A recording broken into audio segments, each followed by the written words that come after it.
జీవితంలో మొట్టమొదటిసారి నన్ను అడిగావు, నీ కొడుకు కావాలి కస్తూరి అని.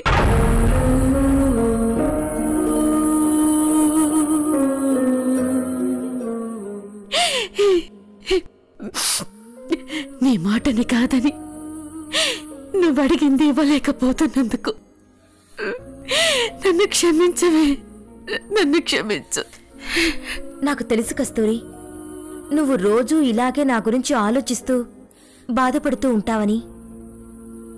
కానీ నేను అరవింద్ని మర్చిపోయాను కస్తూరి.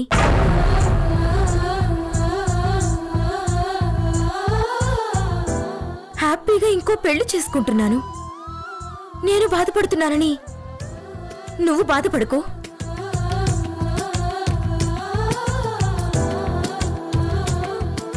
ఇప్పటికే నువ్వు కన్నీళ్లు కార్చడానికి మీ ఇంట్లో నీ చుట్టూ బోలెడన్ని సమస్యలున్నాయి. ఇప్పుడు నేను కూడా నీకు సమస్యగా మారి నీ కన్నీళ్ళకి కారణం కాకూడదు.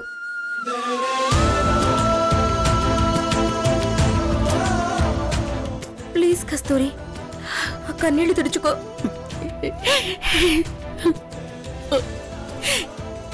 ఇదేనే నువ్వు నీ బాధని నీలోనే దిగమింగుకొని నన్ను సంతోష పెట్టాలని అనుకుంటున్నావు.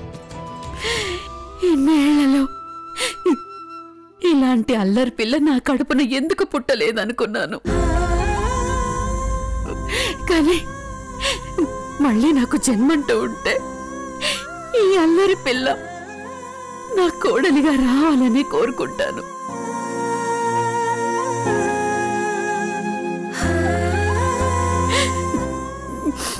నువ్వెప్పటికీ సంతోషంగా ఉండాలి.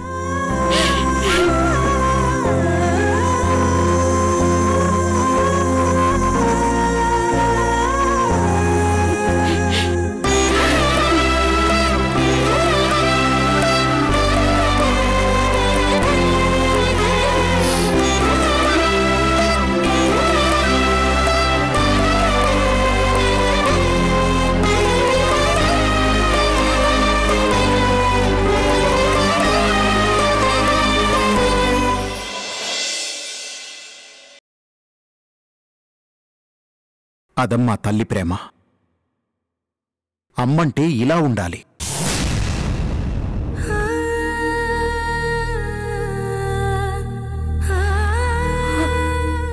దేవుడు నాకు 2 సార్లు అన్యాయం చేశాడు డాడీ.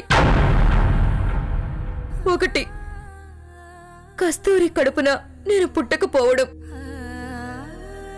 2, కస్తూరి ఇంటికి నేను కోడల్ని కాకపోవడం. నిజంగా నేను దురదృష్టవంతురాల్ని డాడీ, దురదృష్టవంతురాల్ని.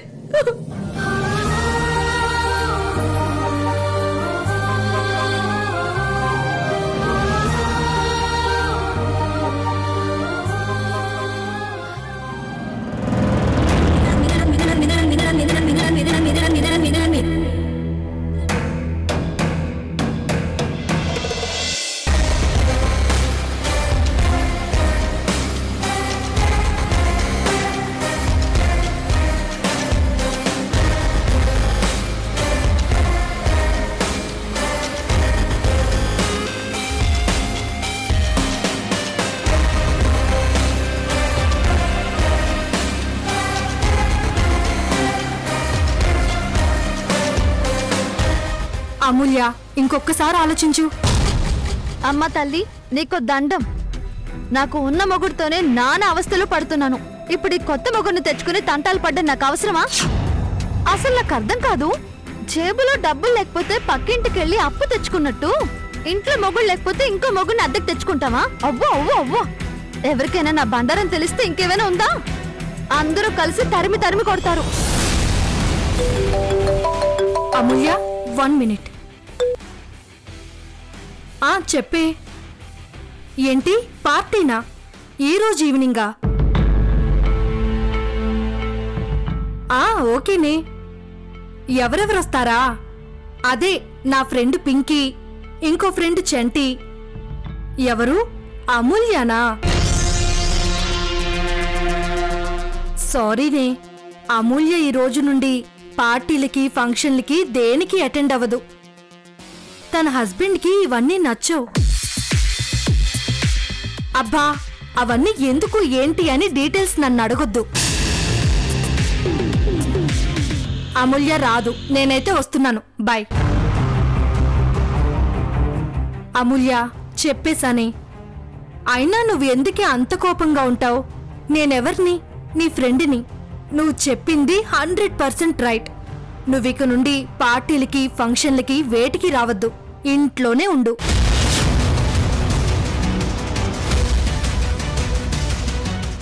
ఒకవేళ ఇంట్లో టైంపాస్ కాలేదనుకో, ఈటీవీ అభిరుచి అని వంటల ప్రోగ్రామ్స్ బాగా వస్తాయి. అది పెట్టుకొని అందులో వంటలు ఎలా చెయ్యాలో నేర్చుకో. ఇంకా టైంపాస్ కాలేదనుకో, ఈటీవీ లైఫ్ వస్తుంది. అందులో హెల్త్ ప్రాబ్లమ్స్ గురించి చాలా బాగా చెప్తారు. అదైనా చూడు.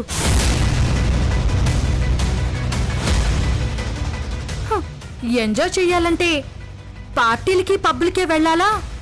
అందంగా రెడీ అయిపోయి ఇంట్లోనే సోఫాలో కూర్చొని టీవీ పెట్టుకొని టీలు కాఫీలు తాగుతూ ఎంజాయ్ చేయొచ్చు.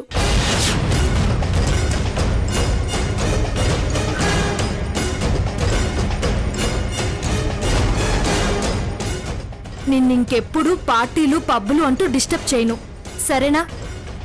నీ హ్యాపీనెస్సే నా హ్యాపీనెస్. ఈరోజు మాకు పార్టీ ఉంది, మేం వెళ్ళొస్తాం. బాయ్ అమూల్య.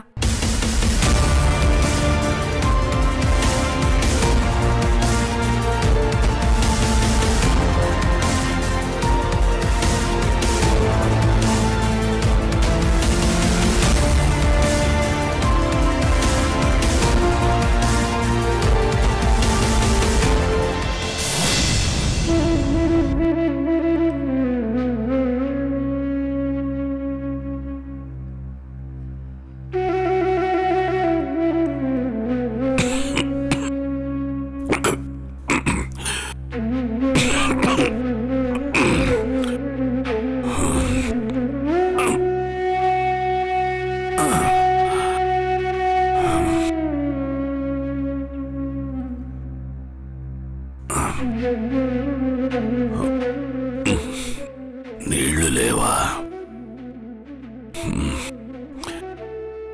కస్తూరి మంచి నిద్రలో ఉంది.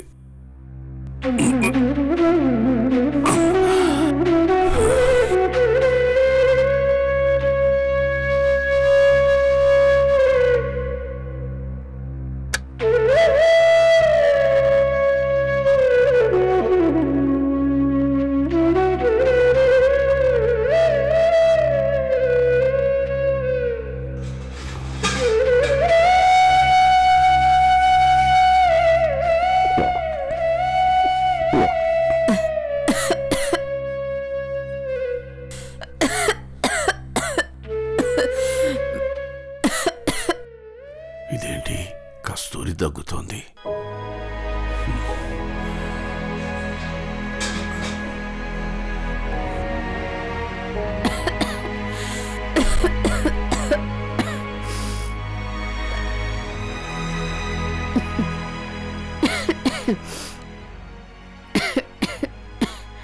ఏమోయ్, ఏంటి దగ్గుతున్నావు?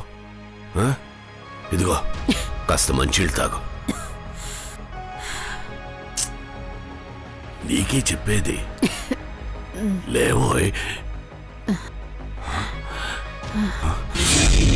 అయ్యో, ఒళ్ళింత కాలిపోతుంది. కస్తూరి ఏమైంది? పెద్దోడా, చిన్నోడా?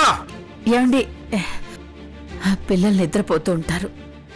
వాళ్ళని లేపినా ఏం పర్వాలేదు. ఇలా పడుకో. తలనొప్పిగా ఉందా? చిన్నోడా, పెద్దమ్మాయి, పెద్దోడా. ఒళ్ళు చాలా వేడిగా ఉంది. చెప్పచ్చు కదా. నాన్న, అమ్మా, మీ అమ్మకి జ్వరంగా ఉందమ్మా. అమ్మా, ఒళ్ళంతా కాలిపోతుంది. తడిగుడ్డ పెడతాం, వెళ్ళి నీళ్లు తీసుకురా. వెళ్ళు. అలాగే నాన్న. కస్తూరి ఒక్క మాట చెప్పచ్చు కదా చూడు ఊళ్ళంతా ఎలా కాలిపోతుందో అమ్మా త్వరగా రా వస్తున్నాను నాన్న అమ్మా త్వరగా రా వస్తున్నాను నాన్న అమ్మా దాన్ని నీళ్ళలో ముంచివు నాన్న అమ్మకేమైంది జ్వరం వచ్చిందిరా చాలమ్మా ఇటివ్వు అలాగే నాన్న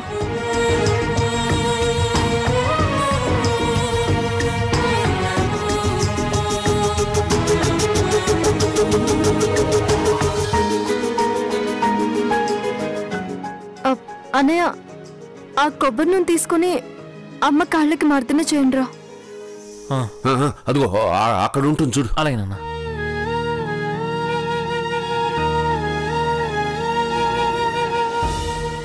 బాగా రాయమ్మా అలా కదమ్మా ఇదిగో ఇలా ఇలా ఇలా రాయ్ రాన్నయ్య ఇలా ఇవ్వు ఇదిగోరా నిదురలో నీ కల చూసి తుళ్ళి పడిన ఎదకి ఏ క్షణం ఎదురవుతావు జోల పాటవై ఆకలని అడగక ముందే నోటి ముద్ద నువ్వై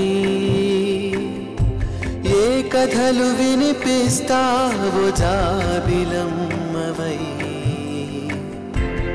నింగి నేల నిలిచేదాకా తోడుగా వీచే గాలి వెలిగే తారల సాక్షిగా నువ్వు ఒంట్లో బాగాలేకపోయినా చెప్పవు నువ్వు నాన్న అమ్మని హాస్పిటల్కి తీసుకెళ్తాం నాన్న నాన్న అవును నాన్న హాస్పిటల్కి వెళ్దామా అయ్యో వద్దండి చిన్న జ్వరమే కదా మీరు తడిగుడ్డ పెడుతున్నారు కదా తగ్గిపోతుందిలేండి ఏమిటి కస్తూరి నీకు పసి పాపలమేగ ఎంత ఎదుగుతున్నా జాలిపడి మా జతలోనే ఉండిపోయిక ఆఖరికి దేవుడికైనా మనసు ఉంటే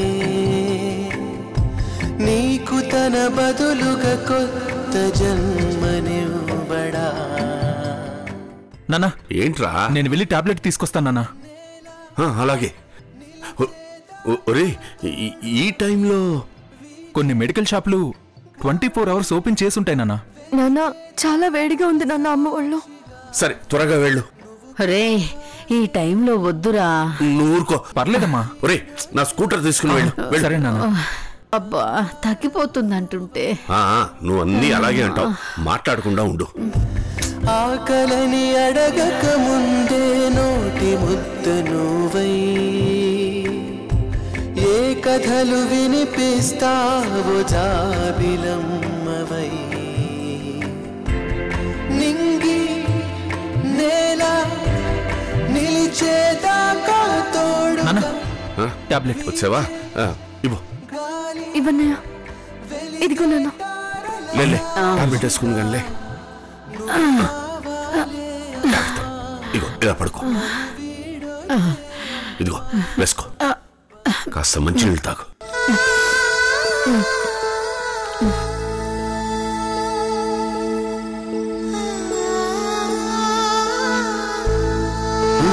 మెల్లిగా సరే పడుకో ఏమండి చిన్న జ్వరమే కదా అనవసరంగా పిల్లలందరినీ కంగారు పెట్టేశారు అదేం లేదు కస్తూరి నువ్వు నీ నవ్వు ఈ ఇంటికి కళ నువ్వు ఎప్పుడూ అంటూ ఉంటావే మాలో ఎవరికైనా ఏమైనా అయితే నువ్వు తట్టుకోలేవని అలాగే నీకేమైనా అయితే మేము బతకలేం కస్తూరి ఇది నిజం అవునమ్మా అవునమ్మా అవునమ్మా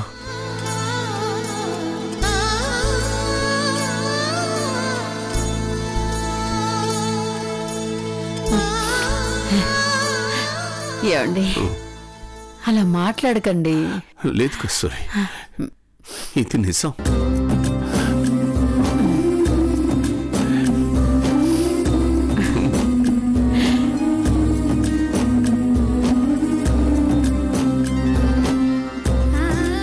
పిల్లలు మీరు వెళ్ళి పడుకోండి, నేను అమ్మని చూసుకుంటా. పడుకోండమ్మా. నానా, మేమందరం అమ్మ పక్కనుంటే అమ్మ జ్వరం ఇట్టే తగ్గిపోతుంది. మేం కూడా ఇక్కడే ఉంటాము. ఇది కూడా బాగుంది. పడుకో కస్తూరి. ఏమండి? పర్వాలేదు. అమ్మా నువ్వు పడుకోమ్మా. మేం కాళ్ళు పడితే నీ జ్వరం ఇట్టే తగ్గిపోతుంది. పడుకోమ్మా.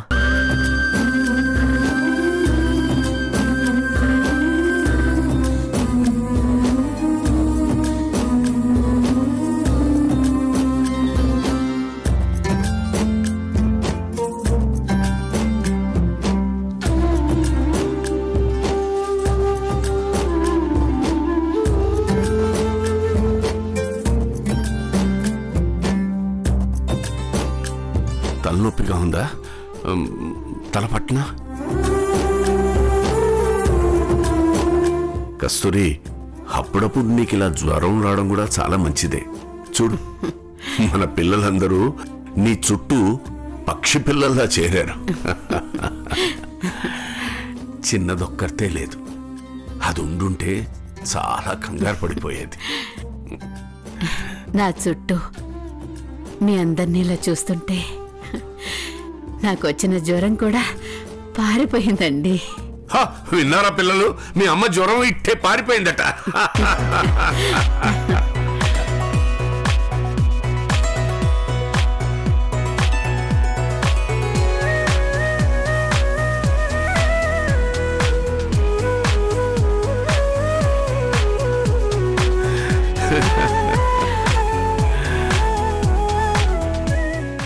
భగవంతుడా, ఈ ఆనందం ఎప్పటికీ ఇలాగే ఉండాలి. మా నుండి మా పిల్లల్ని ఏ శక్తి విడదీయకూడదు.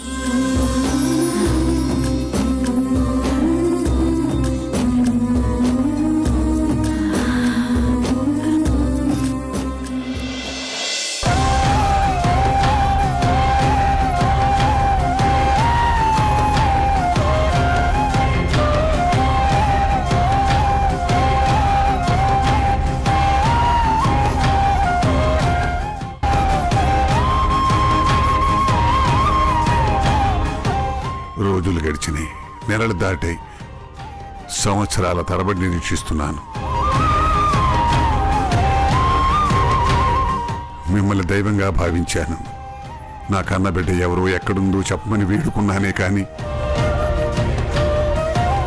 ఇన్నేళ్లలో ఏ రోజు మిమ్మల్ని ఒక్క పల్లెత్తు మాట కూడా అనలేదు. నాకు కడుపు కోత మిగల్చకమ్మా అంటూ ఏడుస్తూ వేడుకున్నాను. ఇదిగో అన్నారు, అదిగో అన్నారు, 24 గంటల టైం అన్నారు. మీరు పెట్టిన గడువులన్నీ దాటుకుంటూ వెళ్ళిపోయాయి. అసలు మీరు నా బిడ్డను ఎందుకు చూపించలేదు అని నేను మిమ్మల్ని నిలదీయలేదు.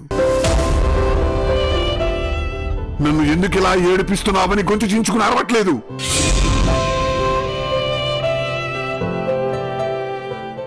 అందుకే ఇక జీవితంలో జైలు గడప తొక్కకూడదని నిర్ణయించుకున్నాను.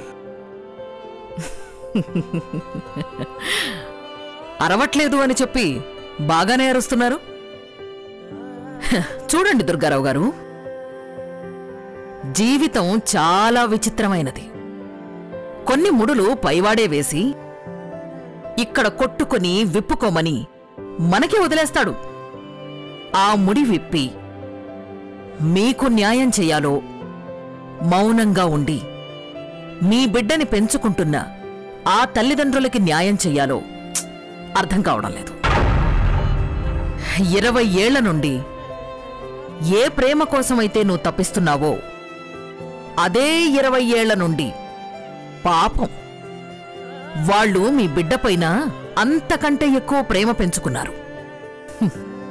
ఇప్పుడు నేను ఇటు మీకు న్యాయం చెయ్యాలో వాళ్లకన్యాయం చెయ్యాలో అర్థం కాని స్థితిలో ఉండిపోయాను.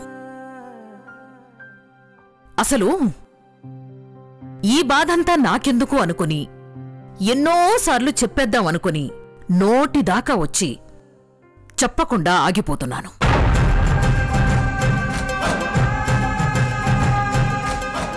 నాకు తెలియకుండానే నాకు సంబంధం లేకుండా ఇటు మిమ్మల్ని అటు వాళ్ళని బాధ పెడుతున్నాను.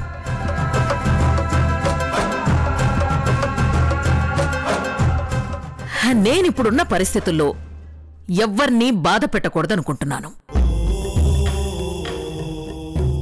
మీ బిడ్డ కన్న పేగు దగ్గరుండాలా లేక పెంచుకున్న మమకారం వైపుండాలా? ఇప్పుడు మీరే నేననుకుందాం. నా స్థానంలో ఉండి మీరే నిర్ణయం తీసుకుంటారో చెప్పండి. మీ నిర్ణయానికి నేను కట్టుబడి ఉంటాను. చెప్పండి, ఎవరిని బాధ పెట్టాలి, ఎవరిని సంతోష పెట్టాలి? నాకు తెలుసమ్మా, మీ మాటలతో నన్ను ఎలా మభ్యపెడతావని. నేను మీ దగ్గరికి సమాధానం కోసం వస్తే మీరు ప్రశ్నలు సంధిస్తున్నారు. అందుకే ఈ జన్మలో మిమ్మల్ని చూడకుండా ఉండాలని ఒక నిర్ణయానికి వచ్చాను. నిర్ణయానికొచ్చారా? ఏంటా నిర్ణయం? కన్న బిడ్డని చూడలేని ఈ బతుకుని అర్ధాంతరంగా చాలించాలనుకున్నాను. ఇప్పుడే, ఈ క్షణమే ఈ విషయం తాగి నీ ఎదుటి ఈ సమస్య పరిష్కారం అవబోతున్నాను.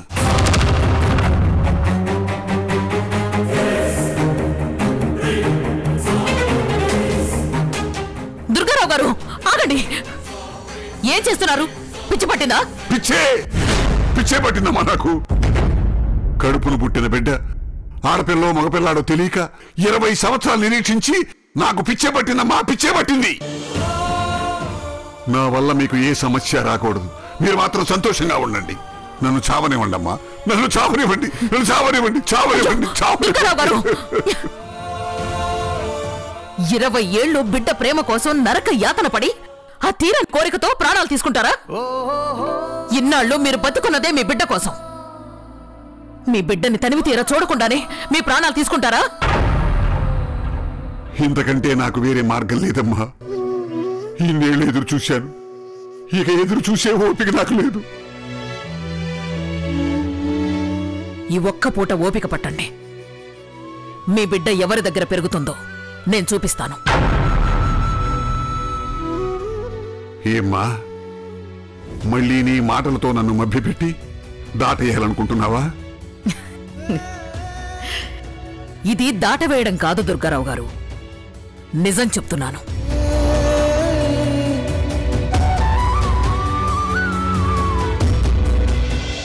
నమస్కారం అమ్మా. నమస్కారం. మీరిక్కడా? ఇప్పుడే మీ అబ్బాయి బయటకు వెళ్ళాడమ్మా. మీరు గుడికి వెళ్ళారు, వస్తారు, వెయిట్ చేయమన్నాడు. నా కోసం వెయిట్ చేస్తున్నారా? నా బిడ్డ ఎక్కడమ్మా?